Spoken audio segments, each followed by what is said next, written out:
Now let us start next topic, that is semiconductors. ఈ చాప్టర్లో ఏంటంటే మనకి first of all we have major classification ఏంటి, conductors ఉంటాయి, ఇన్సులేటర్స్ ఉంటాయి. కండక్టర్స్ అంటే as we all know which allows current.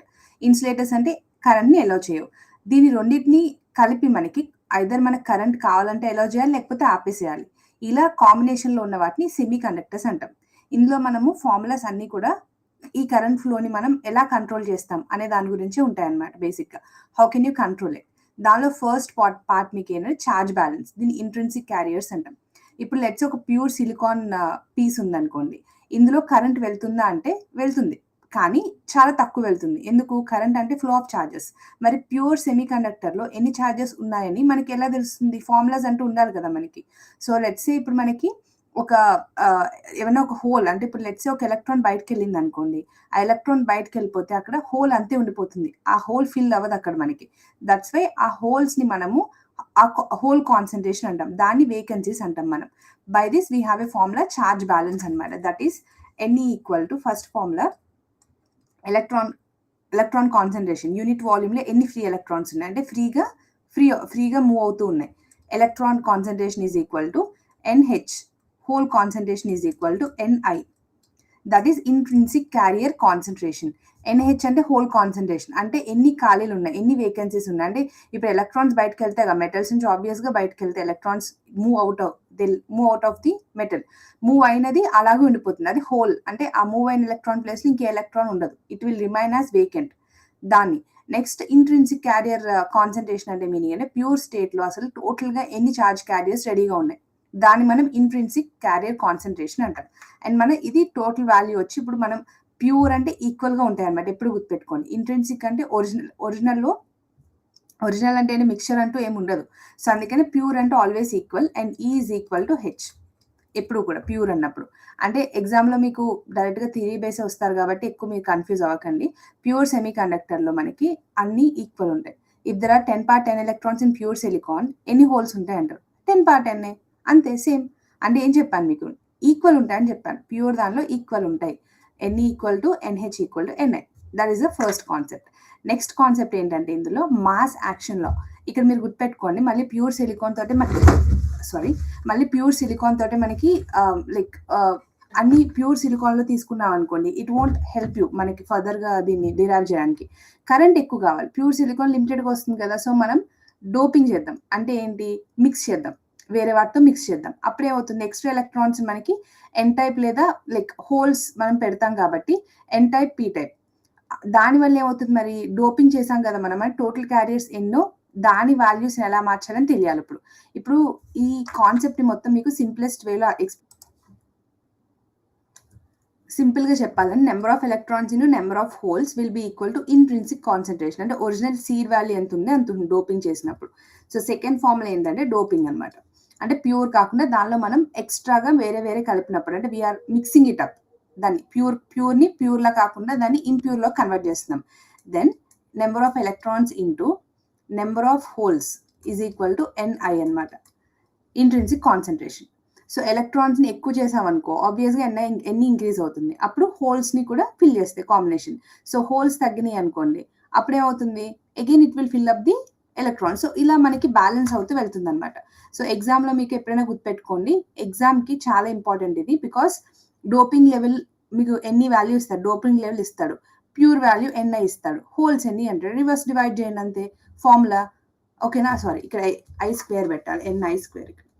ఓకేనా? సో ఎగ్జామ్లో మీకు ఏమి ఇస్తాడు? Let's say N I equal to 10 అంటాడు.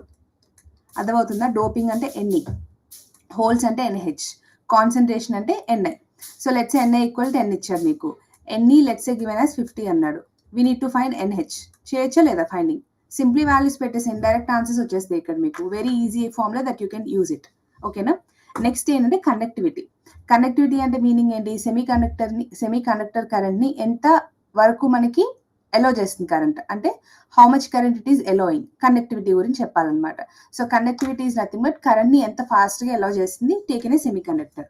సో దాని ఫార్ములా వచ్చి conductivity equal sigma equal to e into n e into mu e plus n h mu h.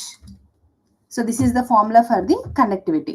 So current ఎంత ఫాస్ట్గా ఎలా చేస్తుంది, that is conductivity. Charge of electron అంటే e equal to 1.6 × 10⁻⁹ basic current unit ఇది. Mu అంటే ఏంటంటే మొబిలిటీ అనమాట, అంటే ఎంత ఈజీగా మనకి మూవ్ అవ్వగలుగుతుంది, that is mu. So concentration obvious గా తెలుసు మీకు, క్వాంటిటీ పైన ఆల్రెడీ ఎన్ఈ గురించి నేర్చుకుని వచ్చాం మనం. ఎన్ఈ అంటే ఎలక్ట్రాన్స్ అండ్ హోల్స్. నౌ ఇక్కడ కరెంట్ ఎలా క్యారీ చేస్తారు, డెన్సిటీ కదా, అంటే ఏంటి డెన్సిటీ ఇంకా స్పీడ్ అంటే మ్యూ ఉండాలి. సో దట్స్ వై ఎప్పుడు కూడా మనకి 2 types ఆఫ్ క్యారియర్స్ అనేది ప్లస్ యాడ్ చేస్తాం మనం ఎప్పుడు, అందుకే లోపల ఏం చేస్తాం n e plus n e mu e plus n h mu h.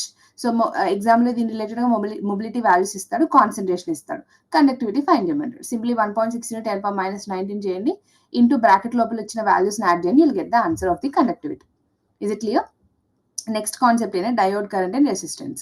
So ఇక్కడ మనకి పిఎన్ జంక్షన్ డయోడ్లో కరెంట్ ఫ్లో అవుతుంది, కానీ ఇది నార్మల్ వైర్లా కాదన్నమాట, డిఫరెంట్. ఇది వోల్టేజ్ కొంచెం పెంచారనుకోండి, కరెంట్ చాలా పెరిగిపోతుంది అనమాట. అంటే రెసిస్టెన్స్ ఎలా క్యాలిక్యులేట్ చేయాలి, అప్పుడు రిలేషన్ ఓమ్స్ లో రిలేషన్ డైరెక్ట్ గా ఫిట్ అవ్వట్లేదు కదా ఇక్కడ.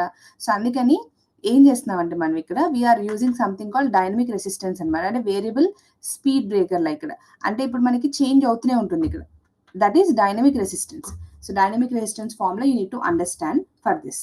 So dynamic resistance RD is equal to delta V by delta I.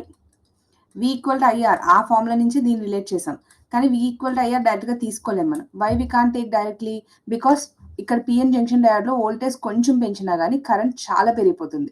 So దానికోసం we have a separate formula. Dynamic resistance variable వాల్యూని చేంజ్ చేసుకుంటూ ఉంటుంది. డెల్టా V అంటే చేంజ్ ఇన్ వోల్టేజ్, ఎంత పుష్ ఇస్తున్నాం, and also delta I change in current, response మనకి ఎంత value current వచ్చింది అనేది.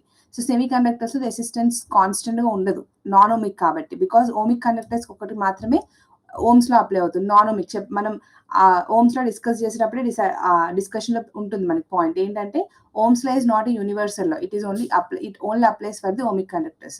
సో మనం ఈ చిన్న చేంజ్ ఏదైతే స్లోప్ మనం చూస్తామో it comes for the same అనమాట. ఇక్కడ సేమ్ దాని నుంచి డెల్టా, అందుకే చేంజ్ పెట్టాం మనం, same V equal to IR పెట్టుకున్నా డెల్టా పెట్టుకున్నాం దాని ప్లేస్ లో. That is the difference that you need to understand. It directly does not apply as per the Ohm's law. Next ఏంటంటే transistor gains. So transistor gains అంటే we have alpha and beta.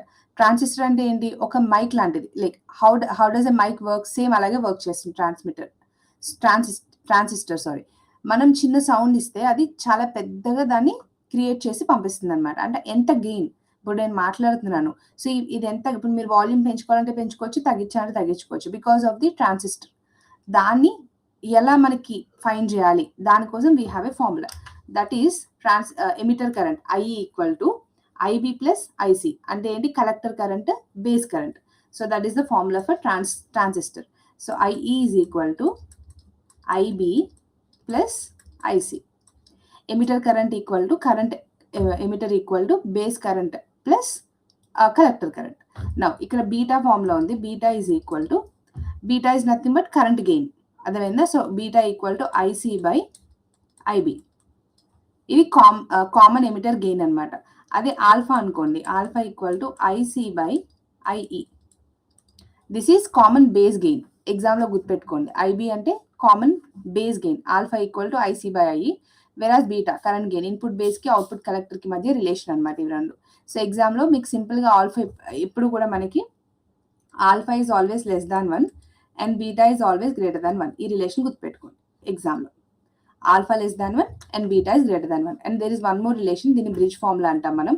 ఎంసెట్లో దీని relation బాగా అడుగుతాడు, beta equal to alpha by 1 minus alpha. దీన్ని apply చేయాల్సి వస్తుంది few ఫార్ములాస్లో. Is it clear? And then లాస్ట్గా చాలా ఇంపార్టెంట్ ఏంటంటే లాజిక్ గేట్స్ అనమాట. సో లాజిక్ గేట్స్ అందరికీ తెలుసు, ఎండ్ ఆర్ నాట్. సో ఇవ్వడం ఎండ్ అది అంటే ఇప్పుడు మనకి ఏంటి, ఇక్కడ 2 things you need to understand for this logical gate. ఈ గేట్స్ చెప్తున్నా వినండి, మనకి AND OR NOT and NAND and NOR universal gates ఉంటాయి. నాండ్ అండ్ నార్ అనేది వేటితో అయినా మనం చేయొచ్చు, అది ఇక్కడ కాంబినేషన్తో ఏం అవసరం లేదు. ఎండ్ గేట్ ఏంటి, మనకి 2 ఇస్తేనే రిజల్ట్ అనమాట, అంటే 2 ఉండాలి, అంటే గివింగ్ అనమాట, 2 ఉండాలి. Y is equal to A into B, both should be involved. అదే ఆర్ అనుకోండి, any 1 is sufficient, Y equal to A plus B లాగా. వెరాజ్ నాట్ అనుకోండి, ఇక్కడ మీనింగే మారిపోతుంది. 0 అంటే 1 అని తీసుకోవాలి, 1 అంటే 0, అవుట్పుట్స్ మారిపోతాయి అనమాట. అవుట్పుట్ 0 అంటే 1 అని తీసుకోవాలి, 1 అంటే 0 అని తీసుకోవాలి, అందుకే Y equal to A bar తీసుకున్నాం. వేరాజ్ యూనివర్సల్ గేట్స్ అలా కాదు. యూనివర్సల్ గేట్స్ అనే మనకి వేటితో అయినా మనం చేసేయొచ్చు అనమాట. ఇలా ఈ 2 ఉండాలి, లేకపోతే ఒకటి ఉంటే ఇలాంటి కండిషన్స్ ఏమి ఉండవు. Universal gates means you can use like anything. మనకి ఎగ్జామ్‌లో మనకి ఈ జస్ట్ నేను చెప్పిన ఇన్‌పుట్స్ వరకు మీరు క్వెషన్స్‌లో అప్లై చేసేయండి అయిపోతుంది. అండ్ మొబిలిటీలో కన్‌ఫ్యూజ్ అవుతారు. కొంచెం యూనిట్స్ అవన్నీ కొంచెం చూసుకొని చేయండి. And also like we have discussed few formulas above.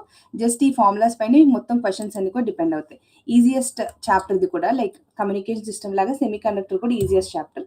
Just basic formulas ఉంటాయి and how do you understand apply అనేది ఇక్కడ మ్యాటర్ మీకు.